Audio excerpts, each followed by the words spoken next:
لوگ یہ بات بھول چکے ہیں کہ اس دیش کی مٹی پر ہر ایک سٹیزن کا برابر کا حق ہے.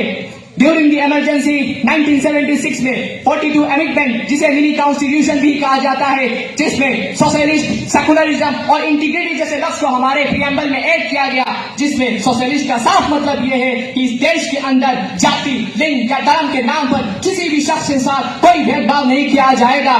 لیکن آج ملک کے ماحول کچھ ایسے بنا دیا گیا ہے کہ اگر کوئی حق کے خلاف اپنا آواز اٹھاتا ہے تو اسے دیش دروہی، اسے اپنے دیش میں دیش دروہی بول کر سالے کے لیے سلاخوں کے پیچھے ڈال دیا جاتا ہے.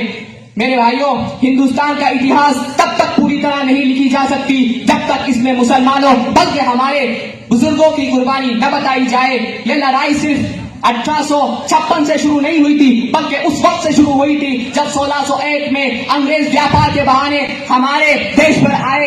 دھیرے دھیرے آہستہ آہستہ انہوں نے اپنے پیر مضبوط کیے. یہاں تک نہیں رکی تھی بات جب 1707 میں انگریز نے مغل بادشاہ اورنگزیب عالمگیری کو وفات ہوئی. اس کے بعد انہوں نے ہمارے دیش کی حکومتی معاملوں پہ دخل اندازی کرنا شروع کر دیا تھا.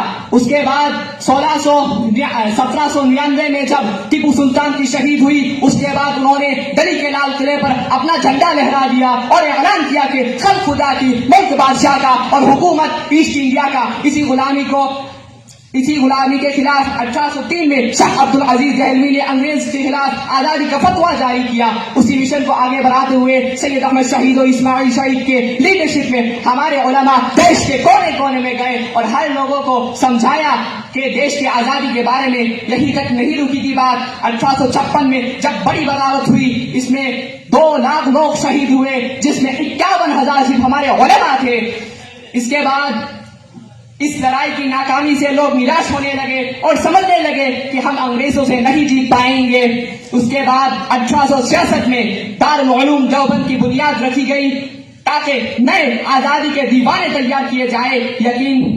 یہیں سے حضرت شیخ الہند رحمت اللہ نے انگریز کے خلاف تاریخ ریشمی رومال جیسے بڑی نیت کو مہم چلائی. بدقسمتی سے یہ مہم کامیاب نہیں ہوئی اور حضرت کو مالٹا کے جیل میں قید کر دیا گیا. اس کے بعد 1919 میں جمعیت علماء ہند بنی اور شانہ مشترکہ محنت سے 15 اگست 1947 کو ہمارا ملک ہندوستان آزاد ہوا. میرے بھائیوں، اس مختصر اتہاس سے ہم سب کو یہ بات بالکل صاف ہو چکی ہے، ہندوستان کو انگریز کے پنجوں سے آزادی کرنے میں مسلمان مائنورٹیز کا بہت بڑا حق ہے. ہمارے علماء کو وہ کردار ہے جو دوسرے لوگوں کا دور تک نہیں ہے، لیکن اس کے باوجود ہمیں آج وہ ناانصافی کی جا رہی ہے جس کا گواہ اسکول کالج کا ہسٹری کا کتاب ہے، جس میں